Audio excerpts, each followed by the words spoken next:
재미와 흥미를 갖춘 드라마 낮과 밤이 다른 그녀 리뷰 시간입니다. 9화에서는 백철규의 가면이 드디어 벗겨지는 모습을 볼 수 있었는데요. 누군가의 전화를 받은 백철규는 임순이 병원을 방문했다는 소리에 깜짝 놀라며 눈빛까지 변하는 모습을 볼 수 있었죠. 사실 백철규가 서안지청에서 보여준 모습은 어리버리하면서도 순진해 보이며 지역 유지답게 때로는 포용하는 모습도 보여주었는데요. 게다가 고나흔 인턴의 시체가 발견되자 함께한 동료 인턴들이 너무 안타까워하며 조의금이라도 하자는 제안을 했었죠. 이에 화답하듯 백철규는 당연하다는 듯이 고나흔 인턴 딸의 외상 후 치료비까지 필요하면 본인 병원에서 부담하겠다라며 통 큰 면모를 보여줬습니다. 계지훈 검사는 고나흔 인턴의 시신과 백철규 전 부인의 시신에서 펜타닐이 공통적으로 검출되자 백철규를 용의선상에 올려놓고 수사 중이었는데요.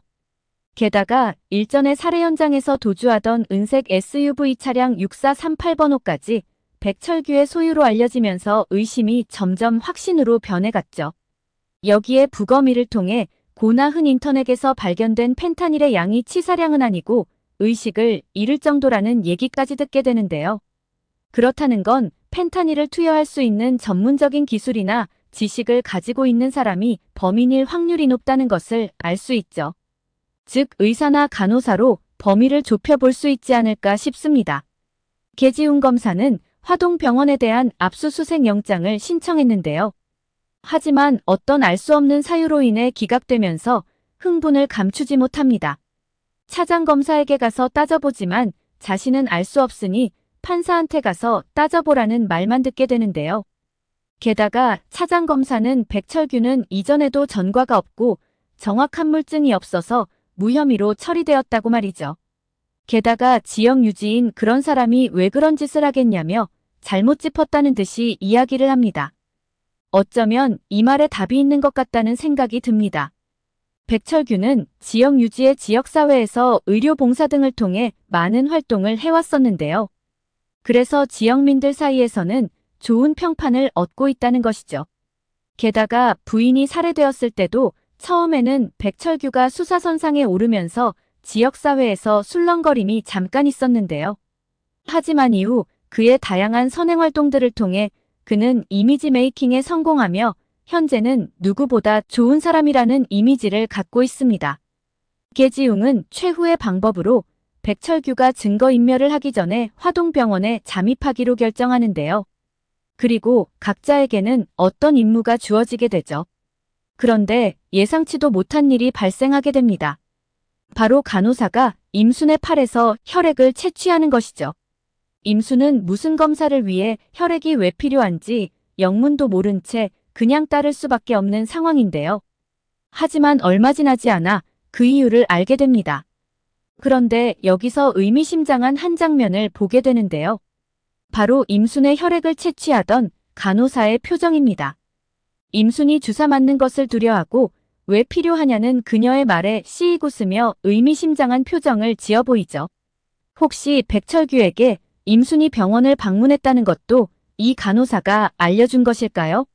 사실 화동병원 정도의 규모이면 하루에도 많은 환자들이 방문을 할 텐데요. 굳이 임순이 병원에 왔다는 것을 왜 백철규에게 알린 것일까요? 또한 그는 임순을 어떻게 알고 있는 것일까요? 혹시 두 사람이 공범이 아닐까 하는 생각이 드는 것도 무리는 아닌 것 같습니다. 임순에 주어진 임무를 완수하기 위해 백철규의 사무실에 잠입하는 데 성공합니다. 그런데 어떤 증거를 찾아야 할지 몰라 난감한 상황인데요. 그러다 서랍문을 열어보게 되고 그 안에서 면도기와 칫솔을 발견하게 되죠. 그리고 혼잣말로 DNA 검사라고 말하며 면도기를 주머니에 넣는 장면을 볼 수 있습니다. 갑자기 임순이 면도기를 챙기고 DNA 검사라는 용어까지 나오는 것으로 봐서 이것은 이후 이어질 어떤 내용에 대한 중요한 암시이지 않을까 싶기도 합니다. 또 다른 서랍에서 서류를 보려던 순간 백철규가 돌아오는 소리를 듣게 되는데요. 이렇게 임순은 발각되는 건가요? 하지만 위기의 순간에 간호사가 임순 검사 결과지를 들고 들어오는데요. 숨어있던 임순은 그제야 왜 자신의 피 검사를 했는지 이제서야 알게 됩니다. 하지만 중요한 건 지금부터인데요. 백철규는 서랍에서 어떤 종이를 꺼내 임순 것과 비교하는 작업을 하죠. 바로 현재의 임순이 아니라 오래전 실종된 임순의 검사 결과지입니다. 그런데 검사 결과지를 본 백철규는 놀라서 외마디 비명을 지르는데요. 자신이 생각했던 것과 내용이 달랐던 것입니다. 한 사람은 A형, 또 다른 한 사람은 바로 O형이었던 것이죠. 백철규는 임순 너 누구야라며 강하게 그의 정체에 대해 의문을 갖는 모습을 볼 수 있는데요. 그런데 여기서 좀 의문인 것은 만일 백철규가 임순을 죽였다면 당연히 현재 임순이 과거의 임순이 아닐 것이고 그렇다는 건 결과지가 다르게 나오더라도 그다지 놀랄 일이 아니라는 것이죠. 그렇다면 임순의 실종이나 살해범은 백철규가 아니라는 말일까요? 10화 예고편에서는 백철규가 이제 우리도 슬슬 끝장을 볼 때가 된 건가라는 말을 하는데요. 이제부터 백철규가 본격적으로 행동을 개시할 것으로 보입니다. 그렇다면 다음 타겟은 자신의 차량을 목격했던 이미진일까요? 왠지 이미진이 위험에 빠질 수도 있을 것 같다는 불길한 예감이 듭니다. 예고편에서 수사관과 임순이 급히 병원에서 도망치는 장면이 나오는데요. 그렇다는 건 임순이 무사히 백철규 방에서 나왔다는 얘기이죠.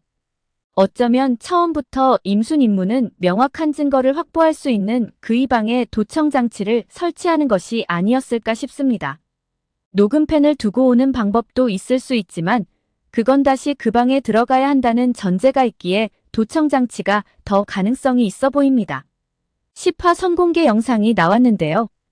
계지웅과 임순은 증거를 찾기 위해 힘겨운 암벽 등반을 하는 장면이 나옵니다. 도대체 임순이 못하는 건 뭘까요? 키 크고 체력 좋아 보이는 계지웅은 헉헉대며 암벽 등반을 하는데요. 그에 반해 힘든 기색 하나 없이 단숨에 올라가는 임순이죠. 이런 임순을 보며 도대체 몸에 좋은 어떤 것들을 먹기에 저렇게 체력이 좋냐며 그저 놀라워할 뿐입니다. 그때 임순의 말이 계지웅을 더 놀라게 하는데요. 바로 올라올 때보다 내려갈 때가 더 힘들다는 말이죠. 아마도 울고 싶은 계지웅이 아닐까 싶습니다. 그런데 그때 놀랄 만한 또 다른 한 사람이 등장하는데요. 언제 섭외했는지 먼저 와서 기다리고 있던 자연인이죠. 증거를 찾는데 위치를 도와줄 중요한 분이라는 건데요. 도대체 임순은 몇 가지 역할을 해내는 걸까요? 자연인은 남자들이 한밤중에 올라와서 이곳에서 얼쩡거리는 걸 본 적이 있다고 말합니다. 정말 웃긴 건 세 사람이 서 있는데 자꾸 임순의 귀에 대고 말을 하는 그인데요. 계지웅은 당황해하며 뭐라고 말하냐고 물어보죠. 임순은 닥치고 그냥 파라는데요. 라고 말해 또다시 계지웅을 당황하게 만듭니다. 그들이 증거를 찾는다고 하면 그동안 시체를 찾지 못했던 실종자들일 텐데요. 과연 그들은 이곳에서 어떤 증거를 찾을 수 있을까요? 또 다른 예고편에서는 수사관이 고원과 임순을 질투하는 장면이 나옵니다. 고원이 임순에게 커피를 얼굴에 대주는 장면을 직원들이 목격하게 되는데요. 이를 본 직원들은 연상을 좋아하냐고 고원에게 물어봅니다. 그런데 이 얘기를 들은 또 다른 이가 있는데요. 바로 수사관입니다. 그는 미친 듯이 고원에게 달려가 나이 차이가 20살이 넘는다며 화를 내는데요. 이 모습은 자신이 사랑하는 여자가 어린 남자한테 상처받을까 보호하기 위한 모습으로 보입니다. 미진과 고원이 함께 있는 모습을 계지웅이 멀리서 지켜보는 모습이 예고편에서 등장합니다. 두 사람을 지켜보는 지웅의 눈빛에는 아련함이 묻어나 있는데요. 사실 지웅도 미진을 좋아하지만 자신의 마음을 표현하는데 익숙치 않은 사람이죠. 그는 어릴 적 엄마를 잃고 외로움 속에서 성장해 왔는데요. 제대로 된 사랑을 받은 적이 없기에 주는 방법도 잘 모르는 것이죠. 고원과 미진도 잘 어울리지만 미진과 지웅이 잘 돼서 이제 행복이 이런 거구나 라는 걸 느껴봤으면 좋겠습니다. 오늘 영상은 여기까지입니다. 구독, 좋아요는 언제나 제게 큰 힘이 됩니다.